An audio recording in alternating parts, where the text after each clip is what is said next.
Subiu, esteve na casa de um grande empresário em São Paulo, João Dória. Se eu estiver equivocado, pode me dizer. Não, João Dória. Se estiver equivocado, também teve a presença do Aloysio Mercadante e de um grupo de empresários. Esses empresários que querem investir no Santos Futebol Clube, é isso que o torcedor aqui de Santos, da Baixada Santista, fica em dúvida.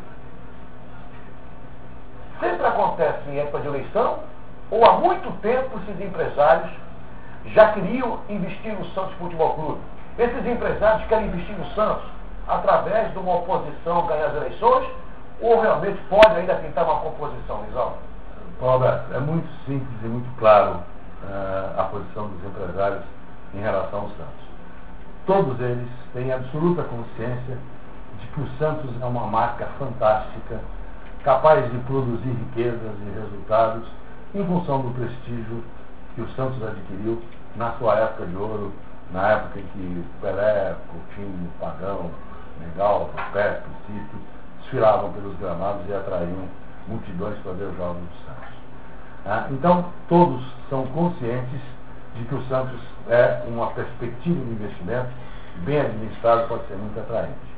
O que eles colocam como base é que para se investir recursos de terceiros é fundamental que os princípios da chamada governança corporativa, é um termo técnico e muito empresarial, mas que pode ser facilmente traduzido, uma administração que dê satisfação ao dono da sociedade.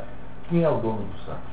É o sócio, em primeira instância, que paga a sua mensalidade, e é o torcedor, que pagando o ingresso viabiliza economicamente o Santos, como projeção de imagem de patrocinadores, como receitas de público e receitas de audiência. Ora, sem que se dê satisfações claras da situação do clube e dos problemas que ele enfrenta aos sócios, investidor nenhum bota dinheiro no Santos. O que dois grupos de investidores, que na verdade têm a mesma origem e a mesma raiz, procuraram a direção do Santos, de início com a ideia de organizar os eventos de comemoração dos 100 anos do clube, numa campanha de marketing muito bem elaborada, por profissionais de primeiro mundo, ao mesmo tempo em que um fundo de investimentos, constituído por recursos gerados por esses empresários, colocaria dinheiro no Santos para uma parceria que possa ser produtiva e possa ser reprodutiva. A condição básica e capital, no entanto, é que hajam duas providências imediatas. Primeiro, a reforma do Estatuto. O golpe do Estatuto, tal como foi feito em 2001, em 2003, à véspera da nossa candidatura, mutilou o aspecto minimamente democrático do Santos. Não faz sentido um sócio contribuir 3 anos com a sua mensalidade para só então poder votar.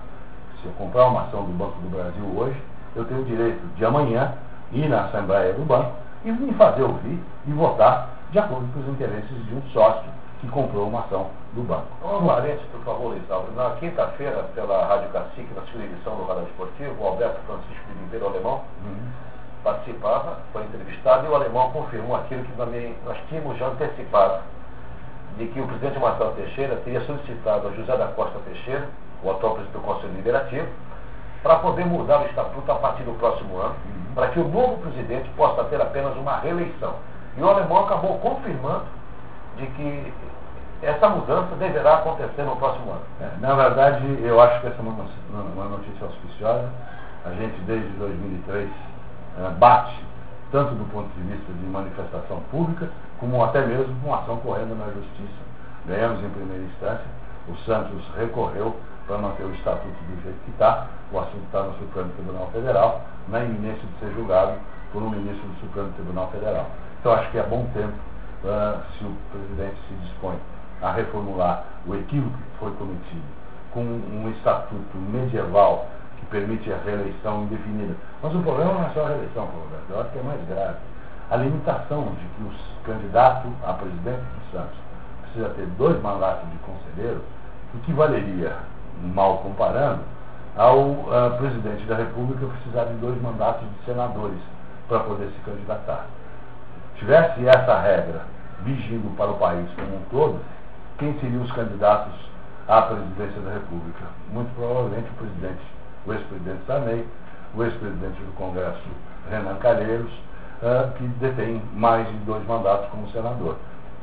O Lula não poderia ser presidente da República, o Fernando Henrique não poderia ser presidente da República.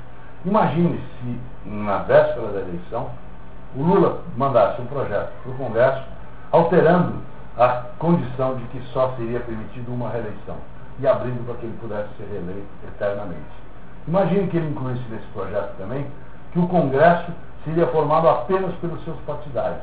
A oposição não teria vez para ocupar a cadeira do Congresso. E imagine que ele exigisse que, para o sujeito votar, ele tivesse que ter 3 anos de pagamento de imposto de renda em dia para poder exercer o seu sagrado direito de voto.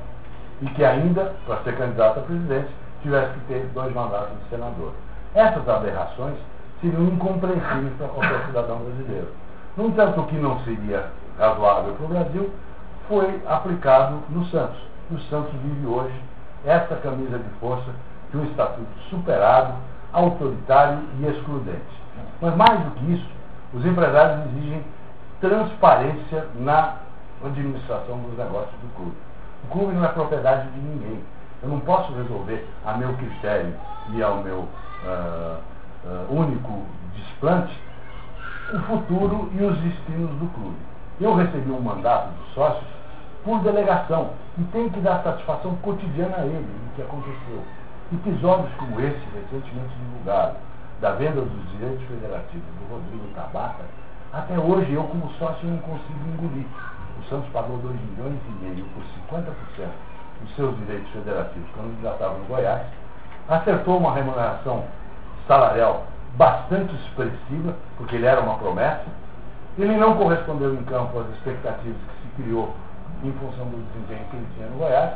O Santos resolveu se livrar do ônus do pagamento do seu salário e emprestou pela modesta quantia de 350 mil reais por um time da Turquia por 3 anos, o que é também surpreendente. Ninguém empresta um jogador por 3 anos, mesmo porque em 3 anos o processo de obsolescência do jogador faz efeitos perversos sobre o seu eventual valor.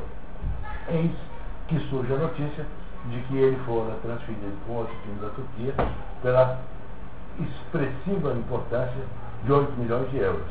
Nós, sócios, justamente pensamos, grande negócio que o Santos fez. Vamos receber 4 milhões de euros porque somos detentores de 50% dos seus direitos federativos.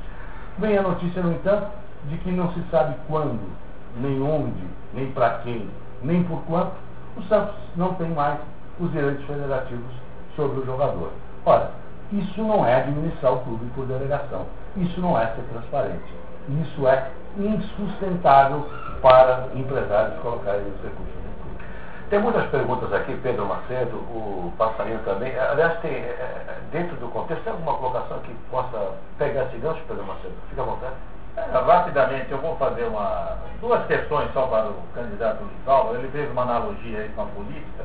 Eu também vou fazer, mas fazer uma pergunta. O sonho do Leonel Brizola, que foi um dos políticos que eu mais admirei na minha vida, o sonho dele, se assumisse a presidência da República, era ato número 1. Ele queria ver o processo que deu a concessão à Rede Globo de televisão. Queria analisar aquele processo todo. Quer dizer, num sentido assim de tentar fazer uma limpeza. Pelo menos era a intenção dele, do Luiz Álvaro. Muita gente contesta. Eu acho que ele ia fazer mesmo. Ele não conseguiu esse sonho. Eu pergunto ao Luiz Álvaro se o sentimento dele também é esse.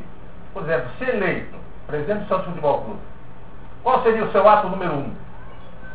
E, num segundo plano, uma colocação. Você entra com esse espírito de fazer uma limpeza, e quando eu digo limpeza, não é só no futebol, no departamento profissional, mas sim também no departamento administrativo, porque, ao que me consta, o nepotismo impera no Santos. O nepotismo é, claro, dentro do Santos, e altos salários. Tem gente dirigindo o Santos, auxiliando na Vila Belmiro, com altos salários. E se quiser que eu cite nomes, eu vou citar. Eu não fico em cima do muro mesmo, porque o pessoal já me conhece. Então eu pergunto ao Luiz Álvaro, você pretende fazer essa limpeza